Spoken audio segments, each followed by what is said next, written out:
Good morning friends. देखिए, नवोदय विद्यालय प्रवेश परीक्षा में यहाँ पर अंक गणित के प्रश्न आते हैं। तो अंक गणित के प्रश्न में देख लीजिए,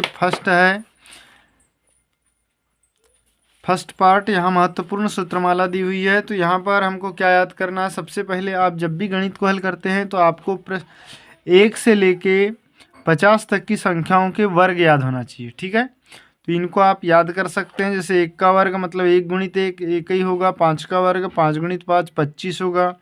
2 का वर्ग 4, 3 का वर्ग 9, 4 का वर्ग 16। ठीक है, इस प्रकार से ये सभी वर्ग संख्या आपको याद होना चाहिए। उसके बाद में 1 से 25 तक की संख्याओं के घन भी आपको निकालते आना चाहिए। अब घन आप कैसे निकालेंगे? तो यदि परीक्षा में आप बैठते हैं तो घन निकालते हैं तो बहुत टाइम हो जाती है। ठीक, इसलिए आपको याद कर लेना है 1 से लेके 25 तक के संख्याओं के घन। घन का मतलब होता है यदि 1 पर 3 की घात है तो 1 गुणित 1 गुणित 1 बराबर 1। या 2 का घन निकाल रहे हैं तो इसका मतलब होता है 2 गुणित 2 गुणित 2 बराबर 2 दूनी 4, 4 दूनी 8। इस तरीके से आपको कहाँ तक याद होना चाहिए? 25 तक की संख्या को आप याद कर लेंगे घन। ठीक है, उसके बाद 1 से लेके 10 तक की संख्याओं के वर्गमूल भी आपको याद होना चाहिए। जैसे 1 का वर्गमूल 1 ही होता है। 2 का वर्गमूल 1.414, 3 का वर्गमूल 1.732505। ठीक है, इस तरीके से 10 का वर्गमूल 3.16227। ठीक है, तो ये 1 से लेके 10 तक के आप वर्गमूल याद कर लें। गिनती के मात्रक, अब ये मात्रक फ्रेंड्स आप अच्छे से याद कर लेंगे क्योंकि ये परीक्षा में आपको ज़रूर यहाँ से सवाल आते हैं। तो जैसे 1 रीम बराबर होता है 20 जस्ता। ठीक है, एक जस्ता में 24 शीट होते हैं या ताव, जिसको ये जो कागज़ है या ऐसे ताव कितने होते हैं? 20। तो 24 कागज़ की एक जस्ता होता है। और ऐसे 20 जस्ता होते हैं तो उसमें 1 रीम कहते हैं। फिर 1 दर्जन में 12 इकाई होती है। 1 ग्रुस में 12 दर्जन या 144 इकाई। 1 सैकड़ा में 100 इकाई। 1 स्कोर को कौड़ी भी कहते हैं या 1 कौड़ी बराबर 20 इकाई।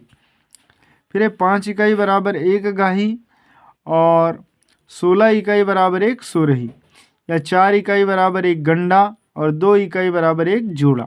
ठीक है, इसके बाद आपको क्षेत्रफल और लंबाई की मात्रक भी आना चाहिए। जैसे 1 लग्गी बराबर होता है 8.25 फीट मतलब 8.25 फीट। या 1 वर्ग लग्गी बराबर 1 लग्गी गुणित 1 लग्गी बराबर 1 धूर मतलब 1 वर्ग लग्गी बराबर 1 धूर। फिर 1 कट्टा बराबर 20 धूर। 1 बीघा बराबर 20 कट्टा। 1 एकड़ बराबर 1.6 बीघा और 1 एकड़ बराबर 32 कट्टा। ठीक है, तो उसी प्रकार 1 एकड़ में कितने वर्ग गज होंगे? 4840 वर्ग गज। 1 कट्टा में 1361.25 वर्ग फीट। 1 गज बराबर 3 फीट। 1 फीट बराबर 12 इंच।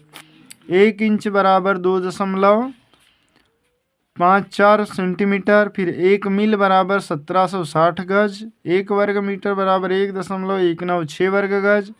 1 एयर बराबर 119.55 वर्ग गज। 1 एकड़ बराबर 4050 वर्ग मीटर। 1 एयर बराबर 0.405 हेक्टेयर और 1 वर्ग मील बराबर 2.59 वर्ग किलोमीटर। ठीक, उसी प्रकार जो मीट्रिक प्रणाली है लंबाई की मात्रा की, ठीक है, ये भी आपको याद कर लेना है। तो इनको आप कैसे याद करेंगे? जैसे 10 मिलीलीटर बराबर 1 सेंटीमीटर, 10 डेसीमीटर बराबर 1 मीटर, 10 सेंटीमीटर 1 डेसीमीटर। ठीक है, ये आप याद कर लें। इसके बाद आपको क्षेत्रफल की इकाई भी याद होना चाहिए। जैसे 100 वर्ग मिलीमीटर बराबर 1 वर्ग सेंटीमीटर, 100 वर्ग सेंटीमीटर बराबर 1 वर्ग डेसीमीटर। और फिर इसी प्रकार से आयतन की माप भी याद होना चाहिए। ठीक है, ये सभी को आप याद कर लें।